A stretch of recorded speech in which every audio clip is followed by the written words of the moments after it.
চল মানাই আজ কি কি রান্না করেছি দেখিয়ে নি। খুব মেঘ করেছে, লোডশেডিং হয়ে যেতে পারে।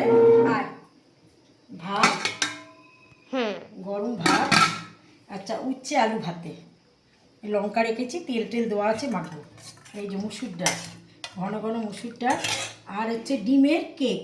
আসল ডিমের আমি ছোট ছোট বড়া করি না, সব রকম দিয়ে, সব রকম বলতে একটু বেসন আর পেঁয়াজ কুচি লঙ্কা কুচি দিয়ে চটকে নিয়ে একেবারে আমি বড় করে বেশি করে তেল দিয়ে বড় তাওয়াইতে ভেজে নিই, দিয়ে ওটাকে কেটে নাও। ওই জন্য ডিমের কেক।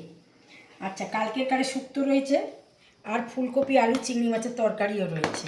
আচ্ছা চাল কুমড়ো দিয়ে ডিম ভেজে মাবলেট করে চাল কুমড়ো দিয়ে তরকারি। এই তরকারিতে কিন্তু অবশ্যই গরম মশলা দেবেন নাবিয়ে। হ্যাঁ এই তরকারি করেছি। আর হচ্ছে কলার বড়া, আর একটা নতুন ধরনের রান্না করেছি, এটা ওপার বাংলার রান্না। আয় দেখাই, মানে এদিকে একদম ধোঁয়া উঠছে গরম। এটা হচ্ছে বাঙালি মানে ঢাকার মাছ, নাম হচ্ছে ঢাকার মাছ। এই মাছের রান্নাটা কিভাবে করেছি আপনাদের বলিয়ে দিই। প্রথমে মাছটাকে নুন হলুদ তেল মাখি, তার সঙ্গে শুকনো লঙ্কার গুঁড়ো একসঙ্গে মাখিয়ে আধ ঘন্টা রেখে দিয়েছিলাম। তারপরে কড়াইতে, এটা কিন্তু কার্টুনাতা করলে চলবে না, এটা কিন্তু একটু তেল লাগে, হাফ কাপের মতো সর্ষের তেল দিয়ে মাছগুলোকে আগে বসিয়ে দিলাম ঠান্ডাতে, তখনও মানে ইন্ডাকশান ধরাইনি।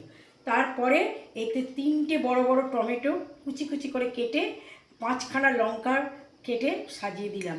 এরপরে একটু জিরে গুঁড়ো, একটু লঙ্কার গুঁড়ো, একটু কাশ্মীরি লঙ্কা দিয়ে আস্তে আস্তে মেখে নিলাম মাছগুলোকে।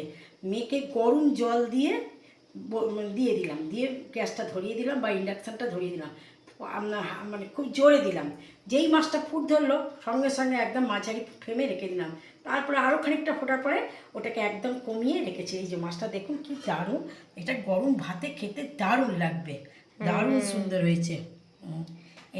এইসব রান্না আজকে করেছি। আমার রান্না বান্না কথাবার্তা যদি ভালো লেগে থাকে তাহলে একটা লাইক করে দেবেন, একটা সাবস্ক্রাইব করে দেবেন। নমস্কার।